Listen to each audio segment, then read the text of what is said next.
अस्सलाम वालेकुम नाज़रीन, आप देख रहे हैं DTV NN पे प्रोग्राम स्पोर्ट्स राउंडअप। आपको हम करते हैं खुशामदीद और आज का टॉपिक भी बहुत ही ख़ास होने वाला है क्योंकि आजकल अगर देखा जाए मौजूदा सूरत-ए-हाल तो तमाम क्रिकेट लवर्स और जितने भी क्रिकेट फ़ैन्स हैं, स्पेशली अगर पाकिस्तानियों की बात करें तो वो काफ़ी मायूस हैं पाकिस्तान की हालिया कारकर्दगी से। तो अगले मैच के हवाले से कि पाकिस्तान अभी जो बांग्लादेश के साथ मैच खेलने लगा है, पाकिस्तान को क्या हिकमत अमली रखनी चाहिए, क्या स्ट्रैटेजीज़ बनानी चाहिए और जो गुज़श्ता मैचेस हो चुके हैं पाकिस्तान और भारत का, पाकिस्तान और न्यूज़ीलैंड का, उसमें पाकिस्तान ने इतना अच्छा परफ़ॉर्म क्यों नहीं किया? ऐसे क्या पॉइंट्स थे जो वीक थे? ऐसी क्या स्ट्रैटेजीज़ थी जो सही नहीं बनी थी? तो इसी पर बात करने के लिए हमारे साथ स्पोर्ट्स एक्सपर्ट हमारे जर्नलिस्ट मौजूद हैं, ज़ैड मलिक साहब। उनको हमने प्रोग्राम में मदऊ किया है आज के, हम उनकी कीमती राय जानते हैं कि ऐसा क्या हो रहा है। सबसे पहले तो आपको अस्सलाम वालेकुम और खुशामदीद। वालेकुम अस्सलाम। वैसे बहुत शुक्रिया आपने अपने शो में मुझे मदऊ किया। अच्छा सर, मुझे सबसे पहले ये बताइएगा as you are the senior और आप बेहतर जानते हैं हमसे भी, ये बताइएगा कि पाकिस्तानी क्रिकेटर्स, बैटर्स, फील्डर्स क्यों फ़ॉर्म में नहीं आ रहे? क्या वजूहात हैं कि वो अब तक जो है वो फ़ॉर्म में नहीं आ रहे? क्योंकि अगर हम देखें तो बात आती है फ़िटनेस पर, बात आती है हमारी कारकर्दगी पर, बात आती है पीसीबी पर, बात आ जाती है कि हमने फील्डिंग अच्छी नहीं की। बात हर जगह पर ही आ रही है। आप क्या समझते हैं कि जो बातें आ रही हैं हर जगह पर, ये ठीक है? रुमैसा, आपको याद होगा कि अभी ये चैंपियंस ट्रॉफी शुरू नहीं हुई थी तो तब भी आपने मुझे अपने प्रोग्राम में मदऊ किया था। वहाँ पे हाँ मैंने एक जी। बात कही थी। मैंने, आपको याद हो तो मैंने कहा था कि आपके पास जो सबसे बड़ा ओहदा है पीसीबी का यानी चेयरमैन का, उस पे एक प्रोफेशनल क्रिकेटर होना चाहिए जिसको हाँ क्रिकेट जी। की आव ना हो, हुँ। क्रिकेट की समझ हो, उसको पता हो कि उसने सिलेक्टर्स किसको रखना है, कौन-कौन सिलेक्टर्स लेने हैं और टीमें जो होती हैं वो उनके खिलाड़ियों की सिलेक्शन का म्यार क्या होता है। हाँ जी। लेकिन बदकिस्मती से जो हमारे चेयरमैन साहब हैं, वो बड़े अच्छे होंगे, वो बड़े टैलेंटेड होंगे, लेकिन वो क्रिकेटर नहीं हैं और ज़ाहिर बात है जब वो क्रिकेटर नहीं है तो उनको क्रिकेटर की भावना उस लेवल पर नहीं है जितनी क्रिकेटर को होती है, ठीक है? इससे पहले जब रमीज़ राजा चेयरमैन थे तो उस वक़्त फिर हम बहुत अच्छी हालत में थे, लेकिन जब से ये आए हैं, चूँकि ये प्रोफ़ेशनल नहीं हैं, तो उस तब से हमने देखा कि पाकिस्तान की जो टीम है, वो बतौर टीम जो है ना वो लग ही नहीं रही थी। उसमें बहुत सारे तनाज़ात हैं। कभी हमें ये पता लग रहा था कि इसमें पावर ग्रुपिंग है, कभी हमें पता लग रहा था कि जो बाबर आज़म है उनका एक ग्रुप है, फिर हमें पता लगता था शाहीन शाह अफरीदी साहब का जनाब एक ग्रुप है और उस ग्रुपिंग में बटी हुई थी। फिर उस हवाले से फिर खिलाड़ियों की सिलेक्शन पे बहुत सारे सवालात थे। ये तमाम वो इश्यूज से जो लगातार चले आ रहे थे और पाकिस्तान मुख्तलिफ सीरीज जो था वो हारता चला आ रहा था, जीत तो दूर दूर तक नामो निशान ही नहीं था और हर दफा तवक्को ये की जाती थी कि वो अगली दफा जी अब सर्जरी हो जाएगी, अब ये हो जाएगा, अब वो हो जाएगा और एक बेटर टीम आ जाएगी, अब हम ये कर देंगे, अब हम वो कर देंगे। लेकिन हमने देखा कि कुछ भी नहीं हुआ और उस कुछ ना होने का खमियाजा हमने भुगता कि हम हुँ। चैंपियंस ट्रॉफी से बाहर हो चुके हैं। हुँ। तो ये ऑपरेशंस होने के बाद भी मेरे ख़्याल से तो मिनी ऑपरेशन हुए हैं, मिनी सर्जरीज़ हुई हैं, कोई ग्रैंड वाली नहीं हुई। मेरा ख़्याल है कि अब हमें ऑपरेशन जो है वो बड़ा वाला करने की सख्त ज़रूरत है क्योंकि मिनी भी क्या हुई है रुमैसा, देखो ना कि वो खिलाड़ी तो सारे वही हैं, ठीक है? हुँ। तो 2-3 छोटे खिलाड़ियों के रद्दो-बदल को तो हम मिनी भी नहीं कह सकते ना, वो तो ऐसे तो रद्दो-बदल होता है। फ़खर हुँ। ज़मान जो थे उनकी जगह मतलब इनके पास एक अच्छे ओपनर थे फ़खर की जगह इन्होंने रिप्लेस करके इमामुल हक को लाए जो फ़खर का कभी भी मुतबादल नहीं हो सकता, उसका मुतबादल हुँ। शर्जील खान हो सकता है, ठीक है? उसका कभी भी इमामुल हक नहीं हो सकता क्योंकि फ़खर ज़मान एक तेज़ खेलने वाला खिलाड़ी है। तेज़ खेलने वाले खिलाड़ी के बदले में तेज़ खेलने वाला खिलाड़ी आता है। उसकी जगह एक स्लो खेलने वाले खिलाड़ी को ले आया गया, यानी ये इतना बड़ा सवालिया निशान पैदा हो जाता है। फिर जब देखें इससे पहले आपको पता है हमारे कोच थे गैरी क्रिस्टन वो बंदा है कि जिसने इंडियन जो क्रिकेट टीम थी 2011 में, अगर आप तारीख देखें तो 2011 के बाद इंडियन टीम को कहा जाता था कि वो एक टीम के तौर पर उभरी है और एक स्ट्रॉन्ग टीम के तौर पर उभरी है। जो इंडियन हुँ। टीम को माजरत उसके बाद जो बूम आया है वो गैरी क्रिस्टन के बाद आया और गैरी क्रिस्टन को पाकिस्तान जब लाया गया था पाकिस्तान का कोच बनाकर, तो ये उम्मीद की जा रही थी कि अब गैरी क्रिस्टन के आने से पाकिस्तानी टीम में भी वो वाला बूम आ जाएगा जो इंडियन टीम ने वो बूम देखा और उसकी एक टीम बनी है। लेकिन फिर क्या हुआ कि गैरी क्रिस्टन जो थे अचानक इस्तीफा देकर चले गए और उन्होंने जो हुँ। इस्तीफा देने की अब वजूहत बताई, उन्होंने यही बताया कि मैं चाहता था कि मेरी मर्जी चले लेकिन यहाँ पे तो पावर प्ले था अंदर, वो कह रहे थे कि जिस खिलाड़ी को मैं निकालना चाहता था उसको मैं निकाल नहीं पाता था, जिसको मैं रखना चाहता था, तो ऐसी कोचिंग का मुझे क्या फ़ायदा। तो यहाँ पर उससे सारी सियासत चल रही है और ये सारा जो है ये सियासत की नज़र है, तो ये टीम नहीं बन सकती। वो बंदा इनकार करके चला गया और उसने जो इनकार करने के बाद जो इल्ज़ामात लगाए अपनी कोचिंग छोड़ने के बाद के पाकिस्तानी टीम का, तो बस अल्लाह ही हाफ़िज़ है, वो बात बिल्कुल सच साबित हुई है। तो पाकिस्तानी टीम को अभी भी ज़रूरत है एक फॉरेनर कोच की। एक फॉरेनर्स ऐसे वो लोग जो होते हैं वो अपने इखलास से काम करते हैं, वो सही काम करते हैं। पाकिस्तान में तो आपको पता है पाकिस्तानी फिर इसी तरह ही है, वो कोई हाल नहीं है। अच्छा, अभी सेमीफाइनल के लिए जो है वो हम भारत ने और न्यूजीलैंड ने क्वालिफाई कर लिया है। मेरिट बेस पर अगर देखा जाए तो दोनों ने बहुत ही आउटस्टैंडिंग परफॉर्मेंस दी है। दोनों के जो हमारे देखा जाए, हम अपनी नज़र से देखें तो दोनों के जो प्लेयर्स हैं वो भी बहुत ही फिट हैं और मेरिट बेस पर अगर डिजर्व करते हैं। तो अगर वो डिजर्व करते हैं तो क्या हमारी सिलेक्शन में कोई प्रॉब्लम आती है या हमें अपने खिलाड़ियों को अभी रिप्लेस कर? देखिए इंडिया के सिलेक्टर कौन है? इंडिया के वो सिलेक्टर हैं जो फॉर्मर क्रिकेटर्स हैं। हमारे सिलेक्टर्स कौन है? ठीक है कि नहीं? बात करने से मुराद ये है कि हमारे यहाँ कहीं पर भी प्रोफेशनल लोग नहीं रखे गए, ठीक है। प्रोफेशनल लोग रखे जाते, प्रोफेशनल सिलेक्टर्स रखे जाते, टेस्ट अच्छे जो बड़े नाम थे उनको लेके उनको काम करने का मौका दिया जाता, तो आज सूरत हाल मुख्तलिफ होती और ये टीम भी मुख्तलिफ होती। जिस वक्त पाकिस्तान की टीम अब देखे ना, शाहीन शाह अफरीदी की क्या कारकर्दगी है, वो किस बेस के ऊपर अभी कर रहे हैं, क्योंकि उनकी काफी टाइम से कोई कारकर्दगी नहीं है। वो अभी भी आए, उन्होंने मैच में क्या किया? कुछ भी नहीं किया। तो उन खिलाड़ियों की हमें जरूरत थी जो परफॉर्मेंस दे सके। ठीक हो गया। अभी न्यूजीलैंड और इंग्लैंड जो है सेमीफाइनल के लिए उन्होंने क्वालिफाई कर लिया है ग्रुप ए में से, तो आपको क्या लगता है कि कौन फाइनल के लिए भी जगह बना लेगा? भारत के साथ आप क्या समझते हैं? फेवरेट अभी इस वक्त प्लेयर या फेवरेट टीम आपकी इस वक्त कौन सी है? न्यूजीलैंड या फिर इंग्लैंड? किसको आगे देखती हैं? मैं न्यूजीलैंड को ज्यादा फेवरेट करार दूंगा। उन्होंने पाकिस्तान को बड़ा आउटस्टैंडिंग तरीके से हराया न्यूजीलैंड को, और इस पर बड़ी मेहनत कर रहे हैं उनके खिलाड़ी, और वो ज़्यादा बैलेंस टीम मुझे लग रही है निस्बतन इंग्लैंड के भी अच्छा खेल रहे हैं।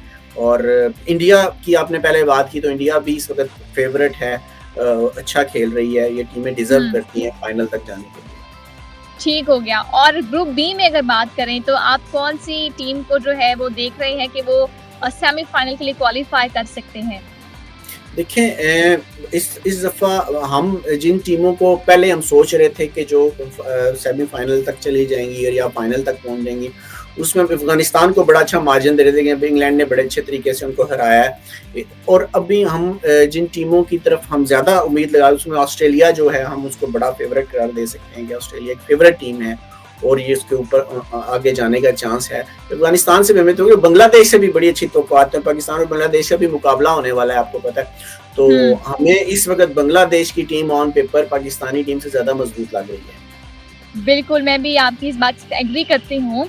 तो अभी आप ये बताइएगा कि अभी स्पेसिफिकली अगर आप देखें तो हमारी टीम में कौन सा ऐसा प्लेयर है जिसको रिप्लेस कर देना चाहिए?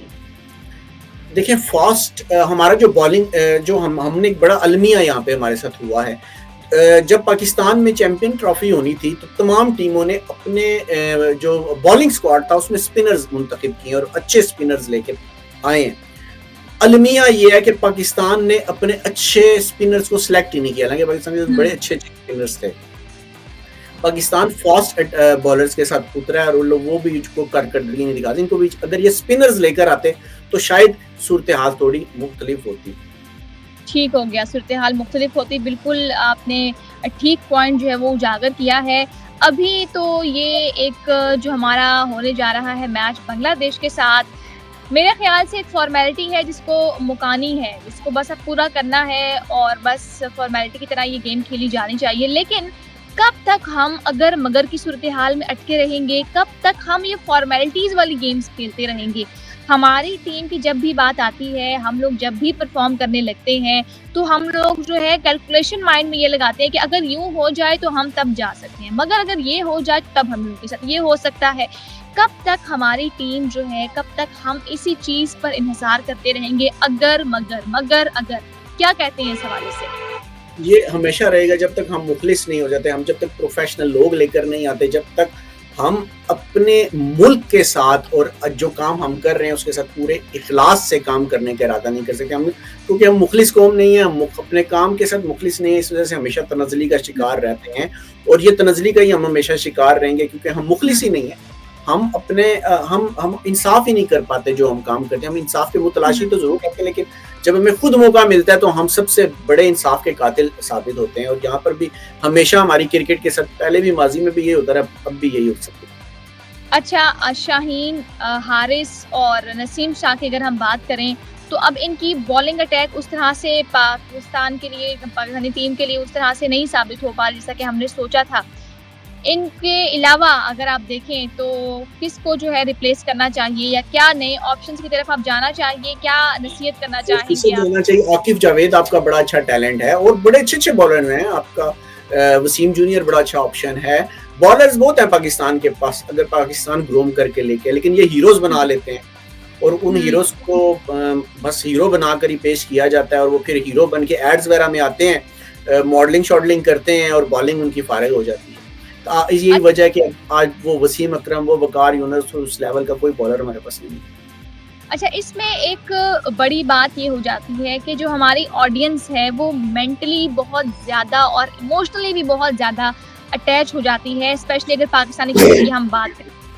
अभी भी अगर हम देखें तो पाकिस्तान ने जितने भी मैचेस किए हैं, जब न्यूज़ीलैंड के साथ पहला मैच था पाकिस्तान का, तो तब हम यही सोच रहे थे कि न्यूज़ीलैंड के साथ तो हमारे जितने भी ओडीआईज़ हुए हैं उसमें पाकिस्तान का पलड़ा हमेशा से बहुत भारी रहा है न्यूज़ीलैंड के साथ। जब इंडिया की बात आई तो फिर ओडीआई अगर हमने देखे, इंडिया के साथ जितने भी हमने खेले हैं, तो उसमें भी पाकिस्तान का पलड़ा बहुत भारी रहा है इंडिया पर। तो हम फैंस ने यही सोचकर जो है वो दुआ की और देखा मैच कि इंशाल्लाह पाकिस्तान ही जीतेगा। तो अगर हमारा पलड़ा इतना भारी रहा है, तो ये मेरा ख्याल है कि 90s या 80s के ही दौर में की हम बात कर रहे हैं, क्योंकि 20s में अगर हम देखें या इस सदी में हम देखें तो वैसी परफॉर्मेंस हम क्यों नहीं दे पा रहे हैं? क्योंकि फैंस जो हैं वो बहुत ज़्यादा मायूसी का शिकार हैं। फैंस जो हैं वो बहुत इमोशनली जो है वो एक तरह से ये कह सकते हैं ब्लैकमेल हुए जा रहे हैं। तो इस हवाले से आप क्या कहेंगे? शायकीन क्रिकेट का जो इस वक्त रद्द-ए-अमल है वो कैसा है? क्या ये ठीक है? इसमें आप क्या कहते हैं? शायकीन तो तपे हुए हैं। मैच से पहले ही देखें, मैं आपको बताता हूँ कि हमने जितने भी जगहों पे हमने खुद सर्वेस किए या हम बाहर गए या हमारे जो दोस्त कोलीग हैं, रिपोर्टर्स हैं, वो बाहर गए और उन्होंने लोगों के इंटरव्यूज़ दिए पाकिस्तान इंडिया के मैच से कबल। आप यकीन माने कि 99% जो लोग थे वो इंडिया की हिमायत में बोल रहे थे। पाकिस्तानी फर्स्ट टाइम पाकिस्तानियों को मैंने इंडियन टीम की हिमायत में बोलते हुए देखा, यानी पाकिस्तानी तमाम ऑडियंस भी इंडिया की तरफ थी इस दफ़ा।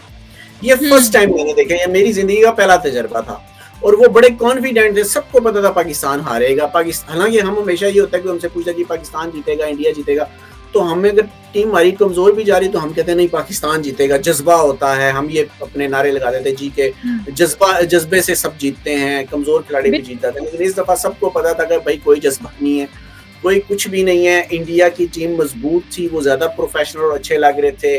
कोहली बड़े फॉर्म में था, सब बड़े फॉर्म में थे, लेकिन हमें पता था हमारा ना बाबर आजम फॉर्म में है, ना रिजवान फॉर्म में है, कोई फॉर्म ना। हमारे बॉलर जो हैं वो बिल्कुल थके हुए किस्म के बॉलर हैं, जिनकी जो पेस है वो बिल्कुल पेस नहीं है, जिनको एक छक्का पड़ जाए तो उसके बाद बस उनकी बस हो जाते हैं, उसके बाद छक्कों पे छक्के पड़ना शुरू हो जाते हैं। सबको पता था, बच्चों से लेके बड़ों तक सबको पता था कि पाकिस्तान टीम हार रही है। कोई जोश और जज्बा नहीं था।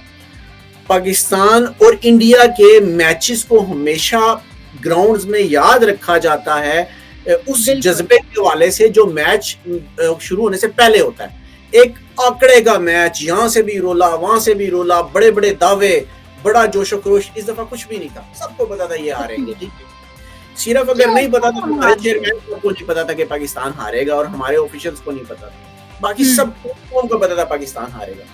कोई जज्बा नहीं था। अच्छा, जज्बा मेरा ख्याल है कि पाकिस्तान और इंडिया दोनों दुबई की इस पिच पे जो है वो खेल चुके हैं। दोनों टीम जो है वो इस चीज़ से हम आहंग थे कि वहाँ जाके मैचेस कैसे खेलने हैं, क्योंकि प्रैक्टिस भी हो चुकी थी। तो तब भी क्या प्रॉब्लम आई होगी? क्या हम लोगों ने इंडिया का बटन ले लिया? पाकिस्तान की प्लानिंग क्या थी? वो 3 स्पिनर लेके उतरे, स्पेशलिस्ट स्पिनर थे उनके, जबरदस्त बेहतरीन स्पिनर्स थे और उन्होंने विकेटें भी ली। उन्होंने दिखा दिया कि उन्होंने स्पिनर्स खिलाए। पाकिस्तान के बस सिवाय इब्रार के कौन था? पाकिस्तान सारे फास्ट बॉलर लेके उठ रहा है एक स्पिन पिच के ऊपर, जिसके ऊपर स्पिन को सपोर्ट तो नहीं है। और स्पिनर जो है वो अच्छा वहाँ पे विकेट्स ले सकता था और मैच का पासा पलट सकता था, लेकिन पाकिस्तान की प्लानिंग ही नहीं थी।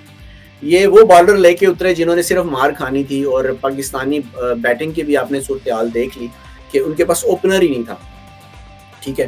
तो ठीक। प्लानिंग नहीं थी, फिर कुछ भी नहीं था, सिर्फ एक वैसे उन्होंने फॉर्मेलिटी के तौर पे हमें लग रहा था कि इस दफ़ा ये चैंपियंस ट्रॉफी में उतरे हैं। फ़हीम अशरफ को उन्होंने रखा शुरू में, या इस तरह की जितनी भी हमें वो फैसले नज़र आ रहे थे, वो इसी तरह के फैसले थे। उसमें से हमें कुछ भी नज़र नहीं आ रहा था कि पाकिस्तान के जो खिलाड़ी हैं वो मेरिट के ऊपर आ रहे हैं, ये क्या कर रहे हैं, बिल्कुल समझ से सारा कुछ बाहर था, और उसका खमियाजा जो भुगतना था ये भी मुतवक्को था। इस दफ़ा कोई भी चीज़ गैर मुतवक्को नहीं थी। इस वजह से हम, जी।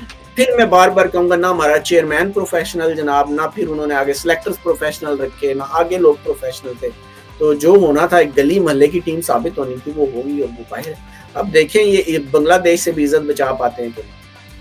ठीक हो गया। आपका बहुत-बहुत शुक्रिया, आपने अपनी कीमती राय से हमें आगाह किया और ऑडियंस को भी बताया कि क्या वजूहात हैं, क्या करना चाहिए और अब अगले मैचेज़ में भी हमें क्या चीज़ें देखने को मिल सकती हैं।